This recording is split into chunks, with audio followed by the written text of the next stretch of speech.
Hi, welcome back. I'm Charlie.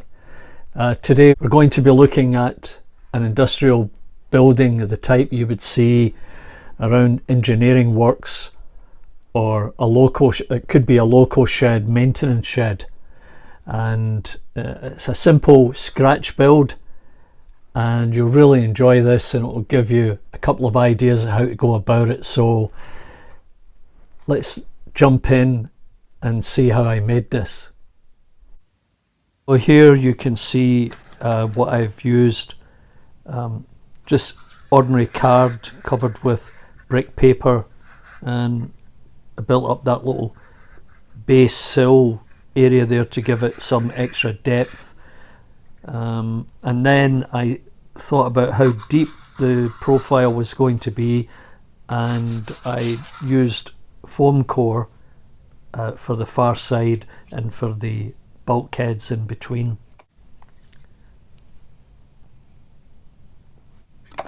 And now doing a test run for the roof panels. Once again, just using ordinary card or mat board.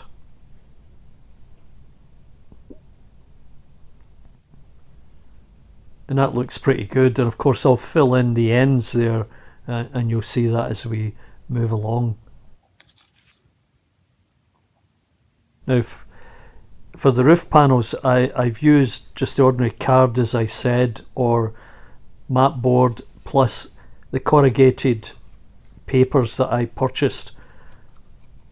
I was looking for corrugated sheets, but I couldn't find the right size, but found this, and it's ideal for roofing and siding of industrial buildings.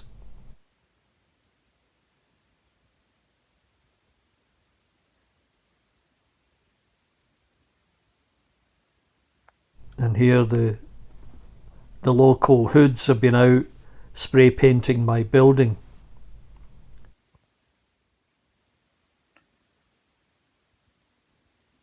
And the windows I've covered with not only the plastic from the cake boxes, but also the baking sheets that your wife might use for baking, or maybe yourself if you're inclined that way.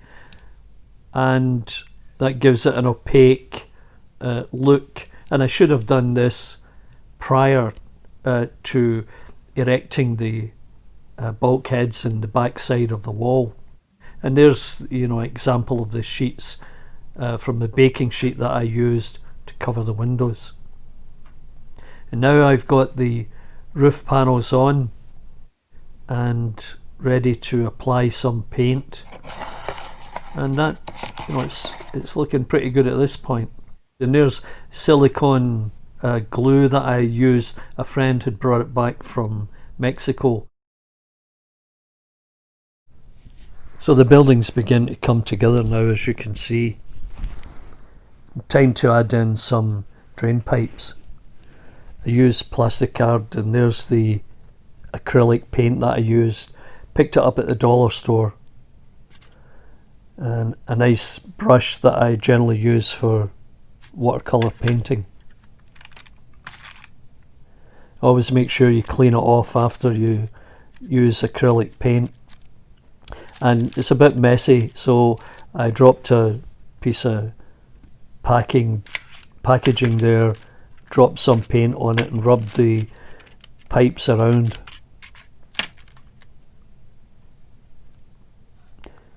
And once you get some paint on it, stick it in some foam, styrofoam, and then you can finish off the painting. Much cleaner that way. Now here's a nice trick for you. Cut a piece of 2mm wide masking tape and wrap it around the end of the plastic tube pipe, and that will act as a catch basin or a joint. And then you can paint over that. You can see here I'm just gauging where it should go. That looks quite effective. And after I've painted it, do a test fit, Yeah, still a little bit of green there I've got to paint over. And that's it in position, painted. And I added some green acrylic to it to simulate that yucky green water that sometimes accumulates in these locations. And you notice the glue there, not exactly what I was hoping to get, but you know, it could be ice forming in a winter's day from a leak. So I think that kind of finishes off the construction side of it. And here I'm adding in some flock to suggest some weed growth or grass, and a little bit of overkill at this point, but once I shake it off it'll look much better. Now you can see the glue that I used is a bit stringy and I'm going to have to pull that off, but I like the effect that this gives. As you can see, I fixed the spray painting over the top of the pipe just in case anybody noticed that. And that's a nice little diorama of where it's located.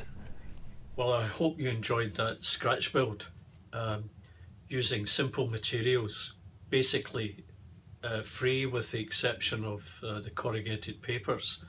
And you can have a look around for that on Amazon with the link that you saw.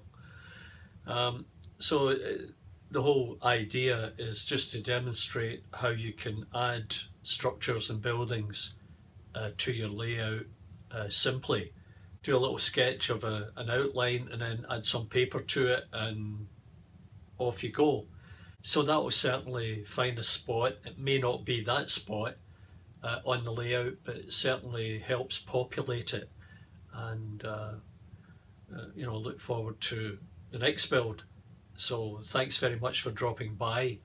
We'll see you next time, but meanwhile check out the links that you see here, and there'll be a couple of videos coming out in the next few weeks about my collection and what I have in terms of box sets and locos, coaches, etc. In fact, I've got too much. I have to start unloading it because I just don't have space to store on the layout or run everything. I guess that happens. Anyway, thanks for dropping by. Give me the big thumbs up.